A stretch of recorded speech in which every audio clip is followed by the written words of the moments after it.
We left over on Chav Zayin. We're trying to understand when we speak about Kinyan Agav, that when you transfer property, 27a, when you transfer property with a Kinyan, and we say that you're able to simultaneously transfer movables without lien, did the movables have to be contained on the property or even if they're elsewhere? That's the question. Because it's one Kinyan which transfers both. So normally, to transfer movables with a shtar, with a document, with money, it's not effective. But since it's being done simultaneously with property, it is effective. So we have the question, is it only if the movables are contained within the property or even if they're elsewhere? So we're trying to resolve that shiloh. That question, says we try to bring proofs, and we said no. It could be speaking where it is, it's not. So far we have no proof. Toshma. It's 5 lines from the top of 27a. The Omar Rava Bar Yitzchok Omar Rav.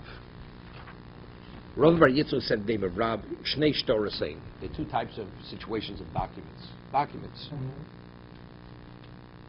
Now we have a principle of Zochel Od Mishlo B'fonov. If a person does an action on behalf of a third party and he agrees to represent the third party unbeknown to him, the moment he does the action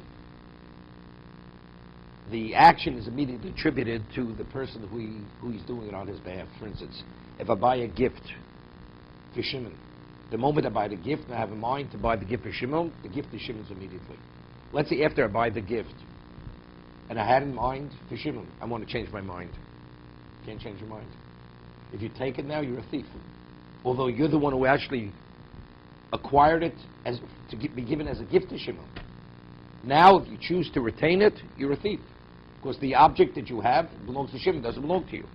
Based on the principle of Zochel Od Mishlo B'fonov.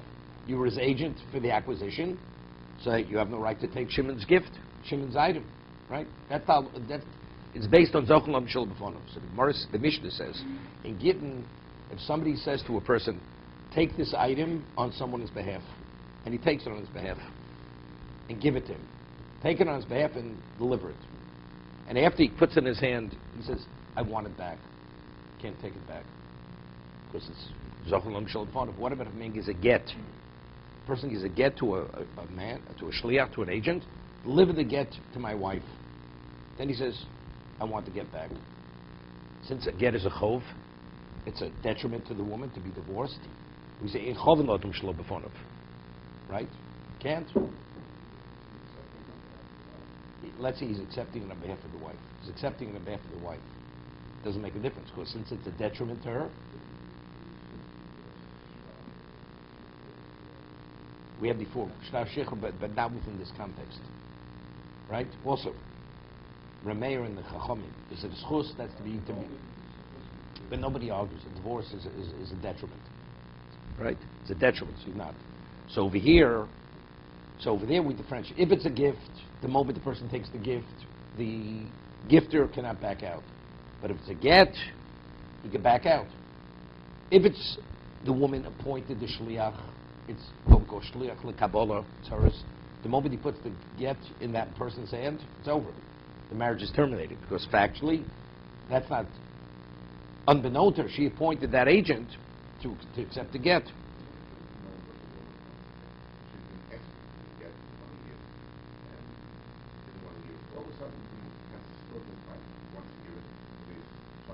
Then that's a schus. That would be a schus, correct. So now, a person wants to gift a piece of property, and then afterwards, so the receiving the property is what? Is a schus. What about the document? That it should be documented, there should be a deed on the property. It's a detriment to the what? To the gifter. Why? Because when people hear there's a document on a piece of property, they don't know whether it was a gift was given or property was sold. Now, why does a person normally sell property? Because he needs money. Or a person who has less property, he has less collateral. I'm willing to lend a person money if the loan can be secured. So if there's fixed property, as we thought, it's the chas v'sheish lam achrayus. Property has what? is reliable. You can rely on fixed property because the borrower can't dispose of it. And even if he sells it, the property is liened to the debt. So the lender is always secure. So if a man, let's say, sells his property, and then he wants to go borrow money, it's not going to be simple for him to borrow money. Because the word went out that he no longer has property. So therefore, it's really a detriment to the gifter if it becomes public knowledge that he gave away, he sold the property or gave away the property, gifted the property. So he says to the person, take possession of the property for so-and-so. And the person does the act. He does the chazaka on behalf of so-and-so. Then he wants to back out. The gifter can't back out. Because the one who did the act of possession on behalf of whoever may be, that's a schus sachlam shulpanov. What about the document? He says, take possession, and here's a document. Here's the document. So see, he has a right to back out. Even if you gave him the document, he could back out. Because since the document itself is a detriment to the gifter until the document arrives, because he says, take it and give it to him. So even though, since it's a detriment to the gifter, his mindset is, I have the right always to rescind what I originally said until the man actually has it. Once it's actually given to whoever that may be, the recipient of the gift, I have a right to retract or rescind originally what I said. No, the chazaka is in place. The chazaka didn't transfer immediately. The chazaka is immediate. No, but we're saying the land transfers immediately. So but the document. What I understood that you just said is that until the document is in the hands of the receiver. No, he can't rescind the giving of the document. He could rescind the giving of the document. That order to give the document, that I can pull back. Oh, but the land... The land, the transfer is immediate. It's gone. The land's immediate. It doesn't undo the whole thing. No. Doesn't do it. Just the document. The document. Although you say, if I told you to write the document, the moment you take possession of the document, right? Because it's in the best interest of the receiver to have proof that he owns it, proof of ownership. But isn't this a question of intent? No, but we're evaluating this. Even if you don't verbalize it, this is just an understanding of what a person would want or a person would not want. So he was silent on the whole thing. He didn't express his intent. Here he did not express his intent. He said deliver it. He says write it and give it. Write it and give it. So now we're trying to understand What exact does he mean? Okay, let's read it inside. Toshma. Domer Rav bar Yitzchak Omer Rav. Rav bar Yitzchak named Rav Shtei Shtoros. Hey, the two situations of a document. Zchu besoder, zu leploni. Take possession of this field on behalf of so and so. The kisel lo es shtar. He didn't say and give this. So if he says and give the shtar, it's very clear. So when is it going to be his? When it's going to be given? He says and write the document. So what does it mean? When you write it? So chose b'shtar v'ne chose besoder. He could retract the order of the document, but he cannot retract taking possession of the field. Meaning, if he didn't take possession of the field, he could also back out. I say, I'm going to give you a gift, and then I change my mind. I may have gone back on my word, but you have no claim against me, because factually, I never transferred the gift to you, right? So over here, if the man already did the act to take possession, it already belongs to the third party. But in terms of the document, that he could retract. What about, he says, he says, the property, the act in the property is contingent on that there should be a document. If the man has no proof of ownership, then the act of acquisition is not an act of acquisition. So it's like a conditional acquisition. If I have agreement that, if I agree that there should be proof of ownership, then the act of acquisition is an act of acquisition. And if not, it's not an act of acquisition. So then, then he has a right not only retract on the document, even he retracts on the field. Because the field was conditional, right? Because he said, so he retracts on both, the document and the field.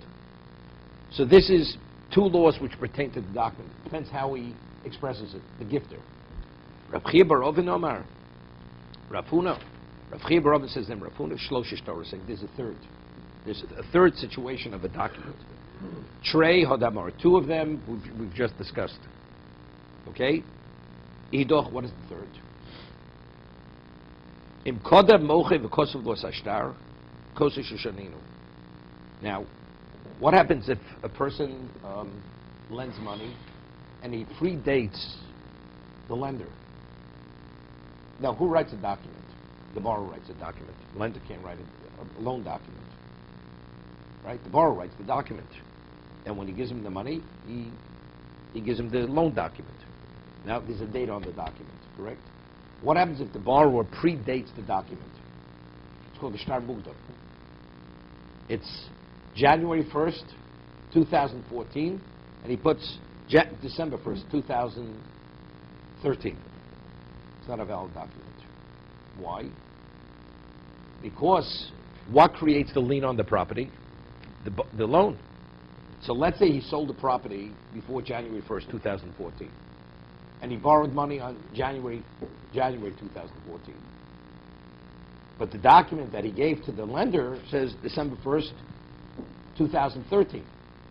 So now, if the borrower should not have the means to repay the debt, when his lender is going to come after property, he'll have a document that says December 1st, 2013. But factually, the property is not liened, because the lien is created by the loan. The loan took place a month later. So therefore, it's not a valid document. It's an illegal document. So what about if the seller wants to write the deed and write the date prior to the transfer of property? Okay? Could he do such a thing? The mocher, the seller. So the halacha is, the Gemara says, Im kodem mocher koselos ashtar, kos shanino. The property hasn't transferred. Transfer is going to take place later. And the document says what? What exactly does that document What, the sale document? Yes. December Predated. 1st, 2013, the property was transferred. And it wasn't. Wait. And the transfer takes place when the man pays. And he pays 1st January 2014. And that's what is in the document. So it's a predated sale document. No, I'm just trying to... Why would he do that? No, he normally wouldn't do that. But the document is not... Meaning, let's say he wrote the document, and they were expecting to have everything done on December. There was a delay. So rather than writing a new document, the seller says, you know something? We'll use the document from a month earlier.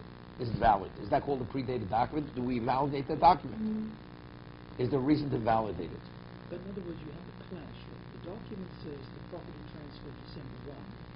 But the halacha says... Not the halacha, the reality. It's transferred a month later. Well, Is it a valid... The reality says it transferred a month later. Correct. So is it valid? So what do we do with that document? If it would be, maybe you have to destroy the document, write a new document. Is there a problem with that document? See, it's not the same as a loan document. Well, it's inaccurate. So let it be inaccurate. What relevance does it have?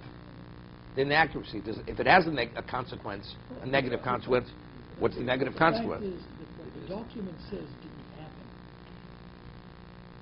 So what's the use of the document? No, it's proof of purchase. It's not proof. Why not? Because the property isn't transferred with the document. Factually, we have witnesses. Let's say the man actually owns it. He owns it.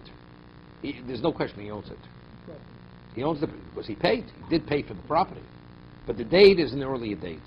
Is there a problem if the date is not accurate in a transfer document, transfer of property? That's our question. Could there be any illegality because of that? Similar to the lien. With a loan document, clearly. Right? You're going to collect property which you have no right to collect. Right? The creditor of the borrower. Right? The lender. The lenders can go after the buyer, the purchase of the property, although the loan wasn't made yet. That's a predated document.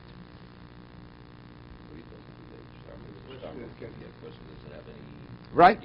That's our question. A man can marry a woman with a shtar. So the same question. The wedding was scheduled for December 1. The weather was bad. The document was drawn up. He gets married a week later. We're talking about a ksuba or He's Mekadosh B'shtar. Okay, we don't usually do that. We're not Mekadosh B'shtar. But you can. You can, okay, let's say. So when did the marriage take place? Took place when he married her with the document? But he didn't marry her. He didn't show up. He didn't give it to her. So if he never gave it... His document is written. Wait, but did he eventually give it to her? Yes, he did. So then she's married. And then, when he gave her the document. The document on the date of marriage. So what? Therefore what? So it's the clash. Is that a problem? It's a problem. If it would be post-dated, it's a problem. Because if she commits adultery, so then she says, well, I wasn't married. Right? They say, we want to see if this is going to work or not. So he puts the date a year later. Meantime, during that year, things are not so great. She commits adultery. So she says, look, I have a document. I was married a year later. But she was married a year earlier. Right? Over there, it's a problem.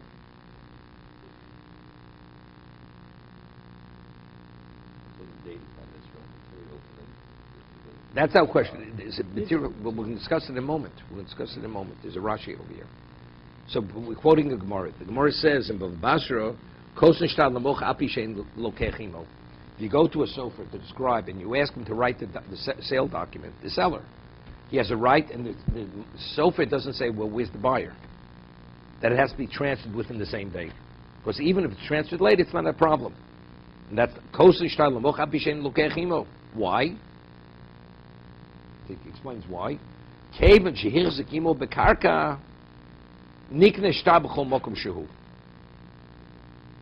Because when he takes possession of the land, the document is acquired wherever the document may be.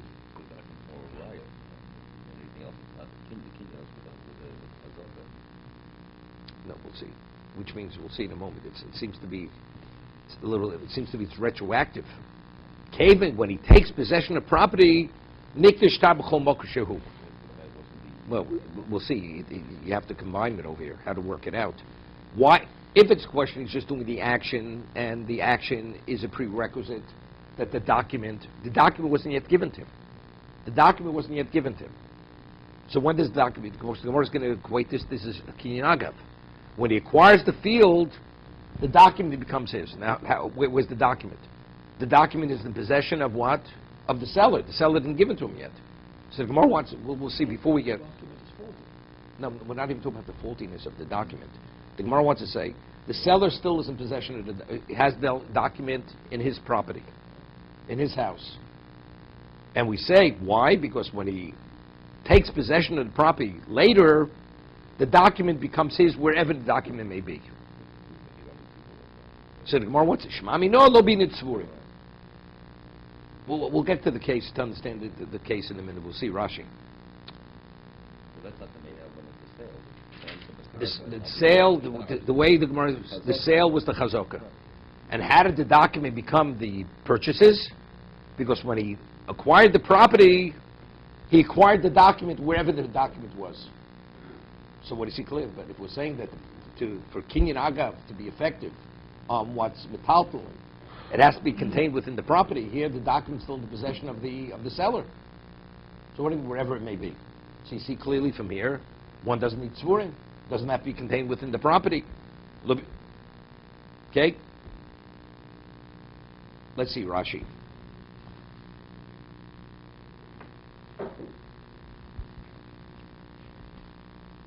It's a few lines below the Bach in the margin. There's a Bach.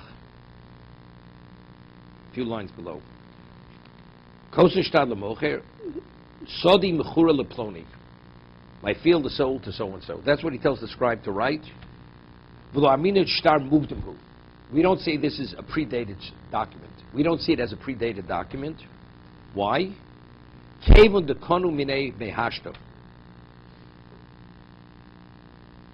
Because he already acquired it from that moment. Well, like Abai says, when the witnesses, they signed the signing of the document, they're acting on behalf of the purchaser. I mean, we'll see. So the first thing Rashi says, Sodi Mechura Leploni, why isn't it considered a predated document? So the way it's explained, because when the witnesses, before they signed, they do a kinyan sudar on behalf of the buyer. On behalf of the buyer. The buyer that's eventually going to purchase it, they're already acquiring, they're representing him receiving the document. No, so it's like a shliach, but the difficulty is, if that's the case for all intents and purposes, the field was transferred. So the chazaka later has no relevance, right? So what's the whole, it has nothing to do with agav. The reason why the document's his is because they acquired it.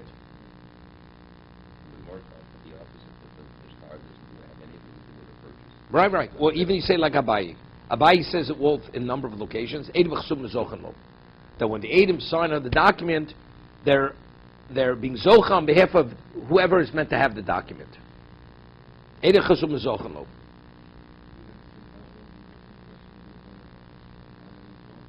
Same thing. What are they acquiring? If they're acquiring the property, the chazok is not the acquisition. There's nothing kinyan agav. So monavshach. I mean, how do you put it together over here? That's the difficulty with the Gemara over here, according to the way Rashi's learning over here.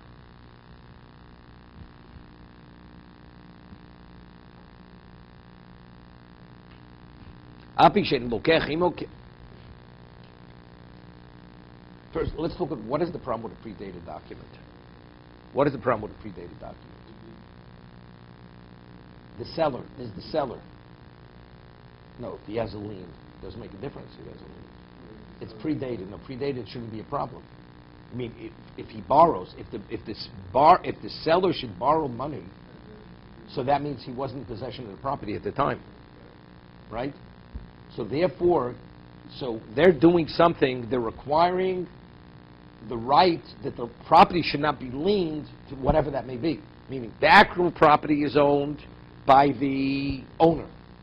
The transfer takes place later, when he does the chazaka. The buyer buys the property when he actually takes possession of the property. But in terms of let's say I buy a property from someone, and the man says, the property is yours for everything, but if you should borrow money, the property cannot be liened.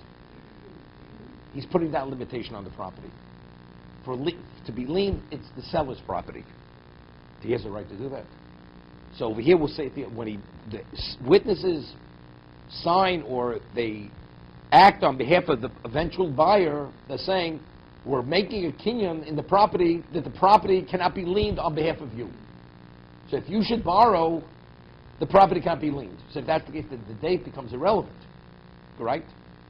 The date isn't a relevant issue at this moment. I can give an example where the date is highly relevant, even what you're saying. In what case? Taxes. So here's the scenario.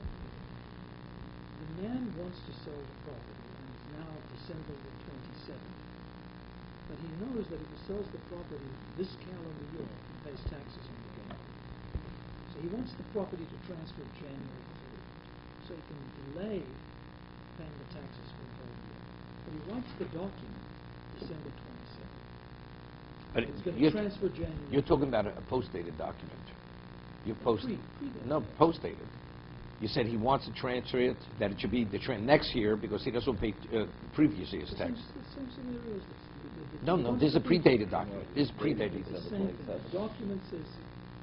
Your case is post-dated. Our document is predated. No, the document says December 27th. Okay. The transfer is going to occur January 4th. Okay, he doesn't want the gain next year, he wants the gain this year. He wants the gain next year. That's why he wants to transfer next year. But the seller wants to own it. He wants to conclude the sale.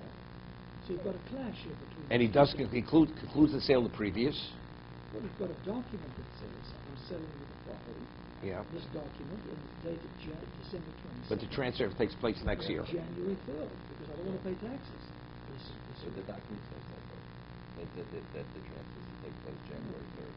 But you've got a clash. The document is signed. It says it's taking place now. Oh, stays taking place. It's the same scenario, I'm saying. I'm giving you just a different case. Actually, the implication could be you have a loss in a year. Okay, let's talk in our case. In our case. It's the same. Yeah, but the Gemara speaks about it's always a question of denying a person who has a right or doesn't have a right to collect, and he's going to collect something he doesn't have a right to collect. Right? Really, the property itself, by being predated or postdated, there's going to be a lien on a property which the lien's not meant to be on the property. or the lien should be on the property, but the one who has a right to have a lien is going to be denied his right to collect from the property. It's always going to be one person. So I'm saying over here, when the witness is signing, they act on behalf of the eventual buyer, and they already have an interest in the property that the property cannot be liened. So what detriment it is to the seller? There's no detriment to the seller. The property cannot be liened. If he borrows, it's as if the property is not his regarding a lien, because it's not his property for a lien, because he's already sold away that right. Correct? So therefore, that's when the witnesses originally signed the document, the seller has a right to give away whatever he wants. He's giving away the lien rights at that time. The actual possession takes place when the buyer takes possession of the field. But the question is, how does the document become his?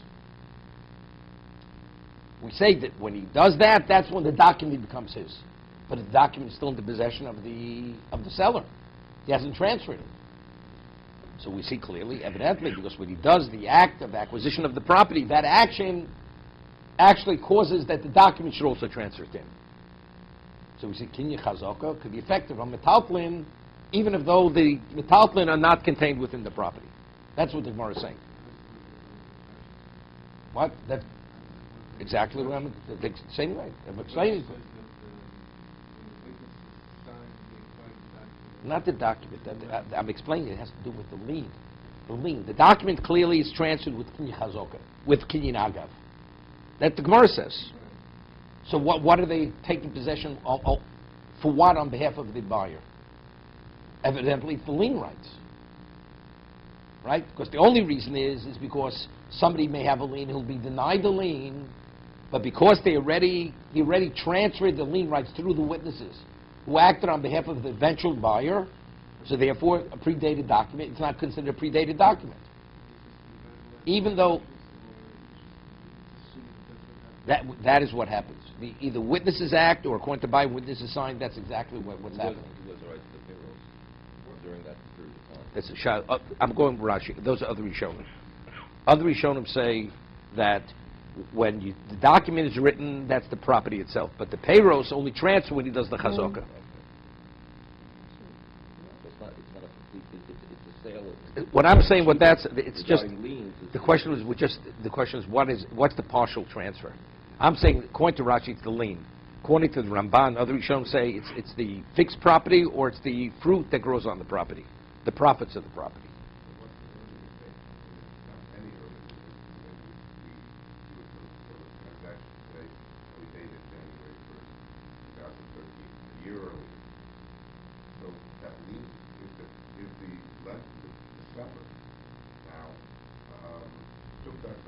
Out of his estate, and therefore someone who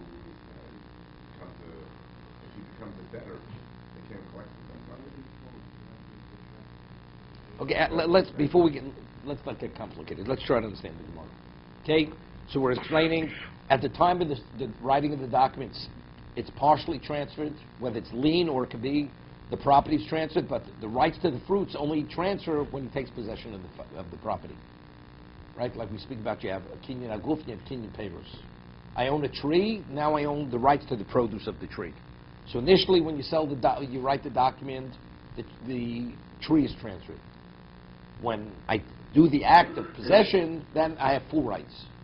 Not only the property, but even the produce of the property. That's the way other Rishonim learn. Okay, good. But factually the document, but it says, why? It says, that's the statement. He's quoting more above Vassar.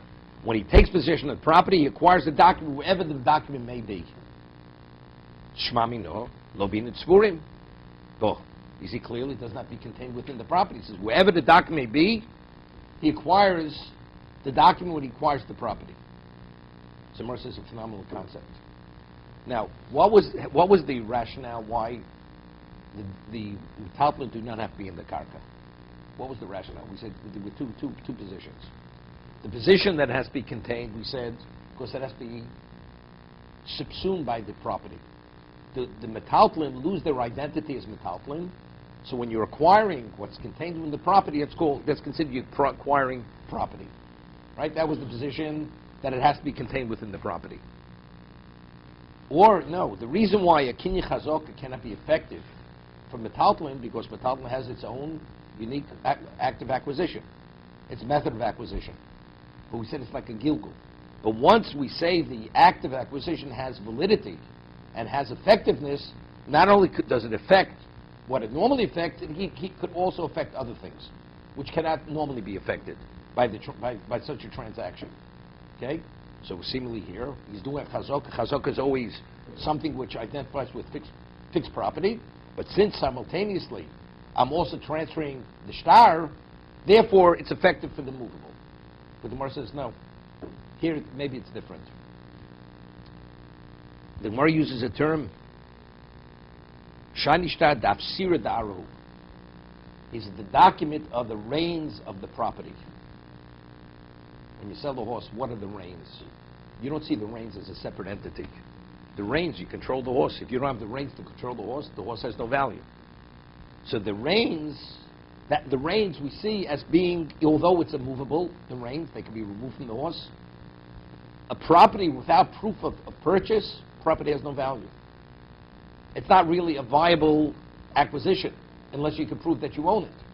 What am I going to go seek out the witnesses who were there? What happens if they die or they're elsewhere? So what makes the transaction viable? The document. So a document which has relevance to the property, we see the document, although it's immovable, we see it as an extension of the property.